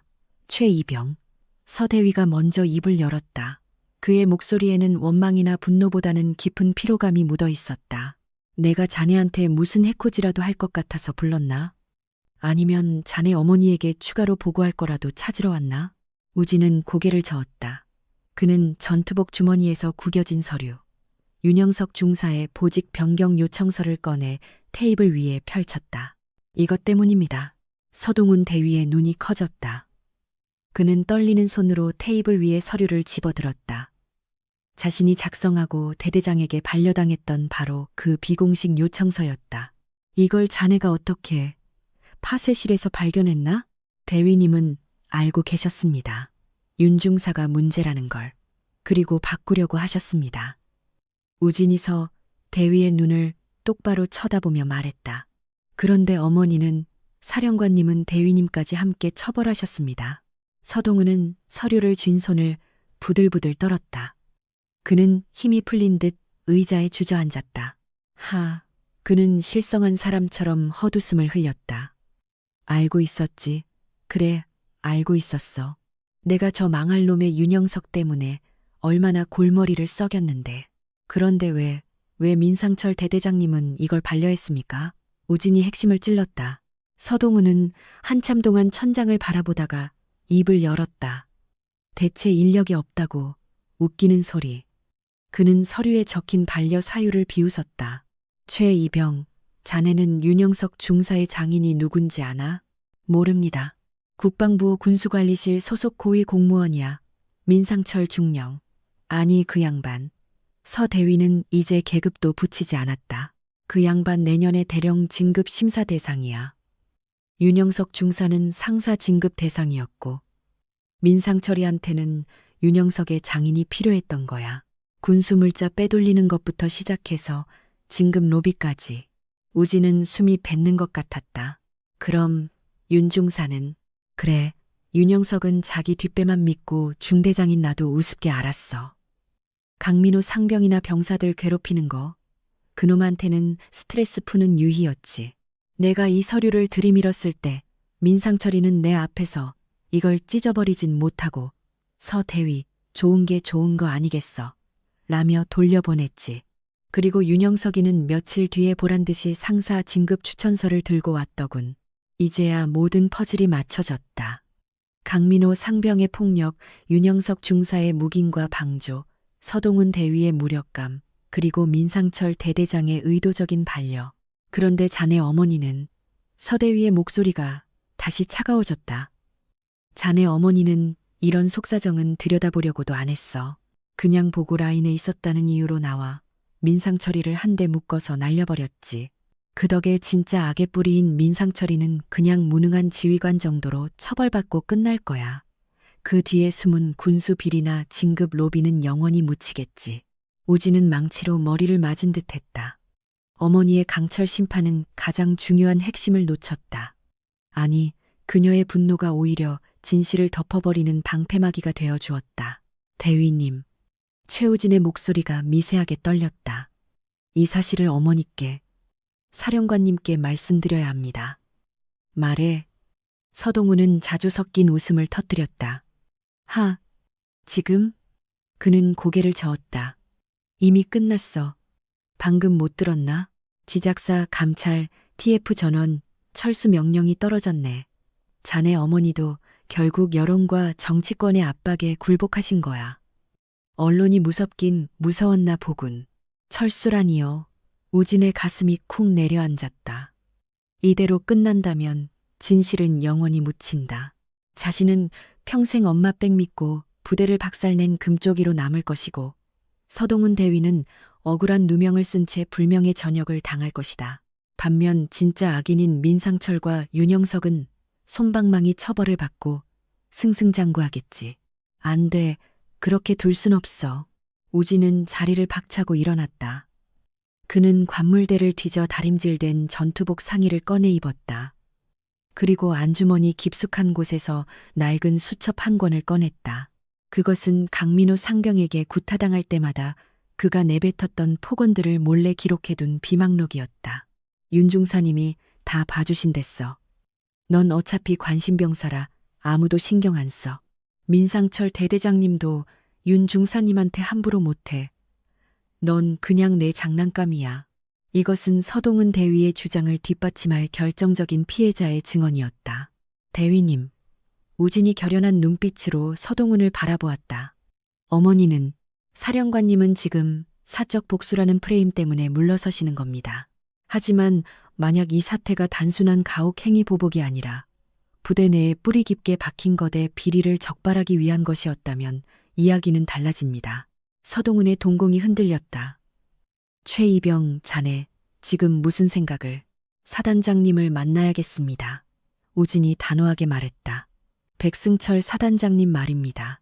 그분은 이대로 모든 오명을 뒤집어쓰고 싶지 않으실 겁니다. 자신의 오사단이 사령관 아들 때문에 억울하게 터진 부대가 아니라 내부 비리를 도려내기 위해 과감히 수술대에 오른 부대가 되는 편이 그분에게도 명분이 서니까요. 우진의 눈빛은 더 이상 나약한 이등병의 눈빛이 아니었다. 그것은 자신의 운명과 억울한 피해자의 명예, 그리고 어머니의 잘못된 정의를 바로잡기 위해 불구덩이로 뛰어들기로 결심한 자의 눈빛이었다. 대위님, 저와 같이 가주시겠습니까? 이 두 개의 서류를 들고 어둠이 짙게 깔린 오사단 사령부 본청, 지상작전 사령부 감찰 TF는 철수를 서두르고 있었다. 서류 상자를 나르는 병사들의 발소리와 트럭의 시동을 거는 소리가 마치 폐잔병의 퇴각처럼 부산하고도 스산했다. YTN의 사적 복수 보도는 치명타였다. 강철 같던 사성 장군의 정의는 아들 바보인 엄마의 히스테리로 전락했다.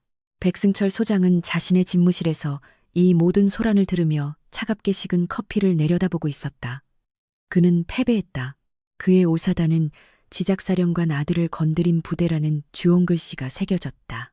감찰이 멈춘 지금 부대는 겉으로 안정을 되찾겠지만 속은 더욱 깊이 썩어 들어갈 터였다. 똑똑. 그때 집무실 문을 누군가 노크했다. 누구냐? 충성. 이병 최우진입니다. 백승철의 미간이 좁혀졌다. 이 폭풍의 핵. 그가 왜 이 시간에 들어와? 문이 열리고 두 사람이 들어섰다. 이병 최우진. 그리고 그 뒤에 선 사복 차림의 전 중대장 서동은 대위. 서대위. 백승철이 경악하며 자리에서 일어났다. 자네가 여긴 어쩐 일인가? 보직 해임된 장교가. 최이병, 이게 무슨 짓인가? 우진은 백승철의 분노 어린 시선을 피하지 않았다. 그는 경례조차 생략하고 곧장 책상으로 다가가 서류 두 장을 펼쳐 놓았다. 하나는 서동은 대위가 작성했던 윤영석 중사보직 변경 요청서. 그리고 다른 하나는 우진 자신이 위병소에서 기록했던 강민호 상병 발언 메모. 사단장님 우진의 목소리는 더 이상 떨리지 않았다. 이것은 지작사령관님의 아들로서 드리는 말씀이 아닙니다. 그는 자신의 가슴에 붙은 오사단 마크를 손가락으로 가리켰다. 제5보병사단 이등병 최우진으로서 사단장님께 드리는 정식 보고입니다. 백승철의 눈이 서류로 향했다. 그는 서동훈 대위의 요청서를 읽어 내려갔다. 그리고 그 밑에 선명하게 찍힌 민상철 중령의 반려 도장. 이어서 강민호가 뱉었던 말들. 윤중사님 뒷배 든든해. 대대장님도 함부로 못해. 이게 뭔가? 백승철의 목소리가 잠겨 있었다.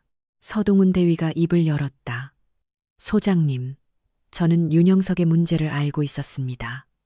그래서 보직 변경을 요청했습니다. 그런데 민상철 중령이 왜 반려했는지 아십니까? 백승철이 고개를 들었다. 서동훈이 침통한 표정으로 말을 이었다. 윤영석 중사의 장인은 국방부 군수관리실의 고위 간부입니다. 쿵! 백승철 소장의 심장이 내려앉았다. 국방부 군수, 그가 퍼즐 조각을 맞추는 동안 서동훈은 마지막 채기를 박았다. 민상철 중령은 윤 중사를 비호하는 대가로 자신의 진급 청탁과 대대 운영에 필요한 군수 물자를 편법으로 지원받아 왔습니다. 제가 이 문제를 공론화하려 하자 저를 무능한 중대장으로 몰아 숙청한 것입니다. 모든 것이 명확해졌다. 이것은 단순한 병사 구타 사건이 아니었다. 그것은 지휘관의 진급 로비, 국방부와의 유착, 그리고 군수 비리라는 거대한 암초가 수면 아래에 숨어 있었던 것이다. 강민호의 폭력과 윤영석의 방조는 그 거대한 비리를 지키기 위한 말단 현상에 불과했다. 그런데 사령관님은 백승철이 망연자실하게 중얼거렸다. 그는 최수연 사령관의 칼날이 엉뚱한 곳을 베고 지나갔음을 깨달았다. 최수연 대장의 분노는 거대한 암초를 보지 못했다. 그녀는 그저 수면 위에 떠오른 꼴보기 싫은 부표, 서동훈과 민상철을 무능이라는 이름으로 잘라내었을 뿐이었다.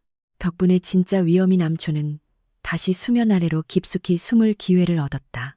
백승철은 최우진을 뚫어지게 바라보았다. PX에서 웅크리고 있던 그 나약한 이등병은 온데간데 없었다. 그의 눈은 지금 오사단 그 누구보다도 형형하게 빛나고 있었다. 최이병, 자네는 나에게 무엇을 원하나?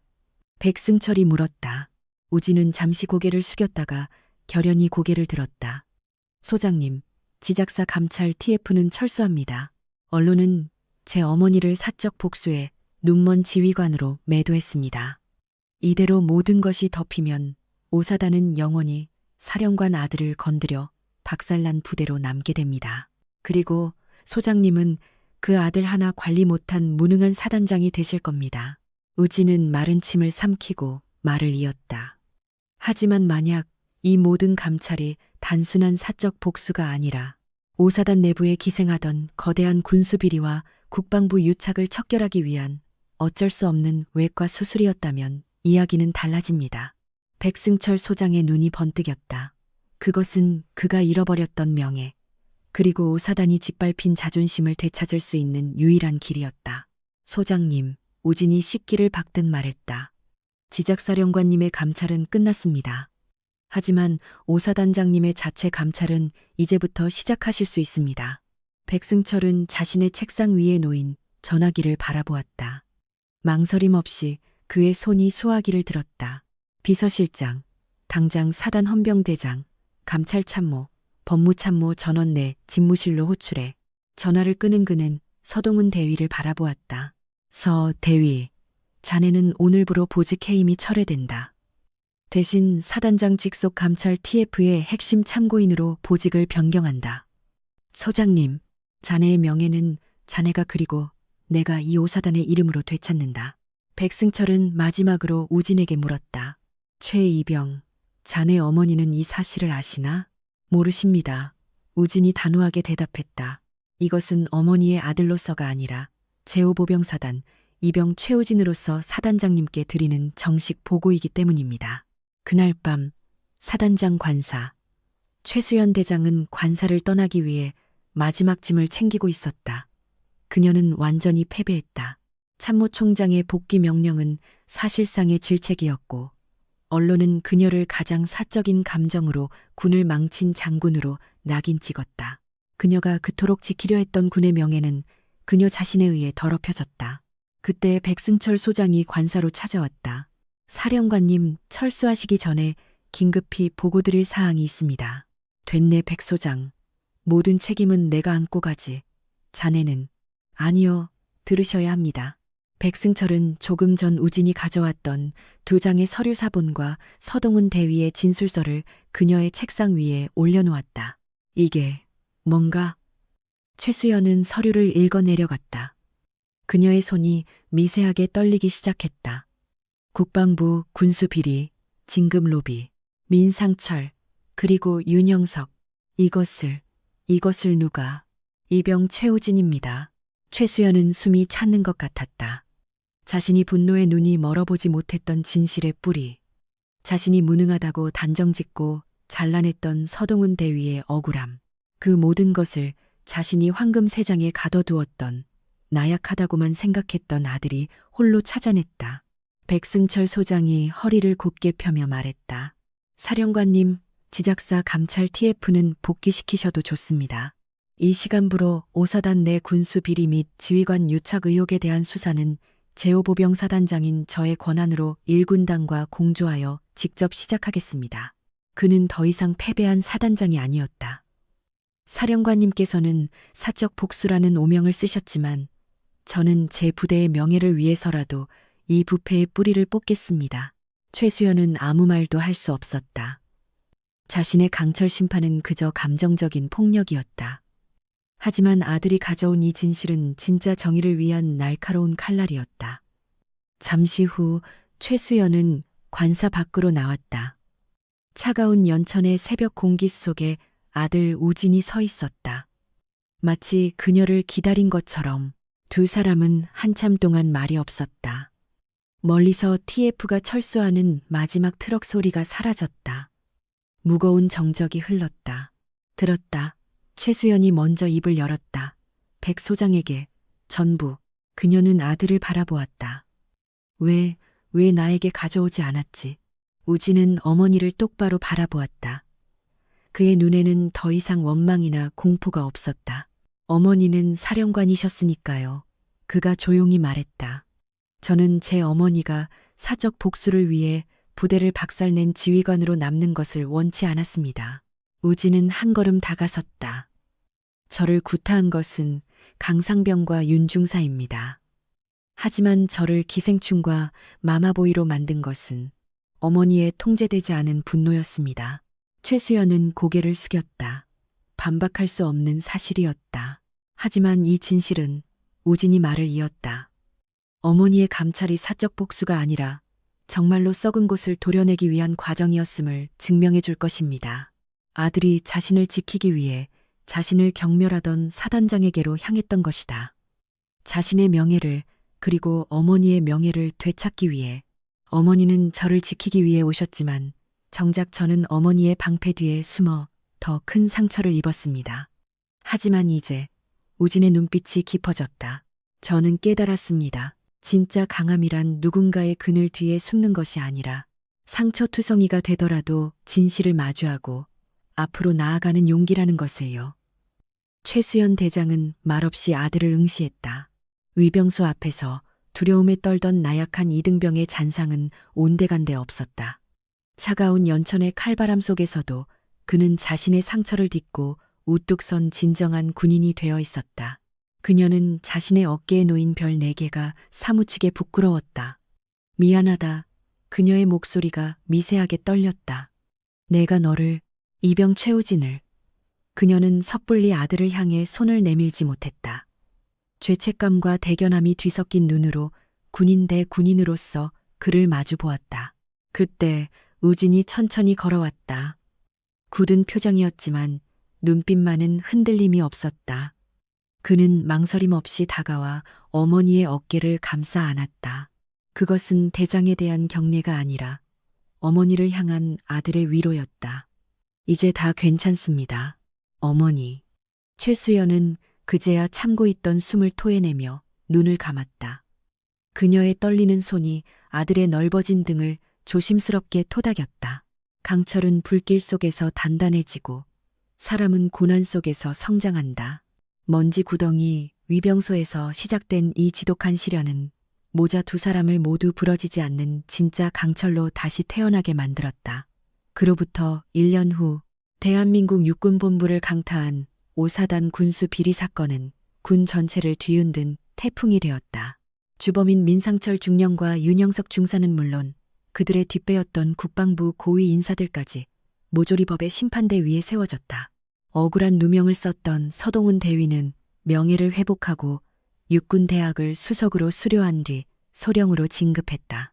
백승철 소장은 부대의 자정 능력을 증명한 공로를 인정받아 중장으로 진급, 군단장으로 영전했다. 최수연 대장 역시 사적 복수라는 오명을 벗고 군 내부의 썩은 환부를 도려낸 개혁의 아이콘으로 떠오르며 차기 합참의장 유력 후보로 거론되고 있었다. 그리고 강원도 인제 최전방 GOP. 전역을 한 달 앞둔 병장 최우진이 하얗게 눈 내리는 철책선을 바라보며 경계 근무를 서고 있었다. 그는 안락한 황금 세장이었던 사단 본부를 떠나 가장 험난한 이곳 GOP 근무를 자원했다. 그의 곁에는 잔뜩 긴장한 표정의 신병이 언손을 녹이며 서 있었다. 최 병장님, 저 괜찮겠습니까? 자꾸 실수를 해서 다른 선임들이. 우진이 신병의 어깨를 툭 쳤다. 곡을 넘어 그의 눈빛은 깊고 따뜻했다. 군 생활 나약해서 지는 게 아니야. 혼자라고 생각할 때 지는 거야. 예? 걱정 마. 너 혼자 아니야. 내가 있잖아. 우진은 다시 전방을 응시했다. 눈이 덮이고 바람이 불어도 그 아래에는 굳건한 땅이 있다. 그는 더 이상 누군가의 그늘에 가려진 강철 별의 아들이 아니었다. 그는 이제 스스로 빛을 내는 단단한 강철, 그 자체가 되어 있었다. 최종적인 의미와 교훈은 다음과 같습니다. 군대든 어디든 침묵이 폭력을 키웁니다. 기강이라는 말로 사람을 짓밟는 순간 조직은 썩기 시작해요. 진짜 강함은 참는 게 아니라 부조리를 멈추게 하는 용기입니다.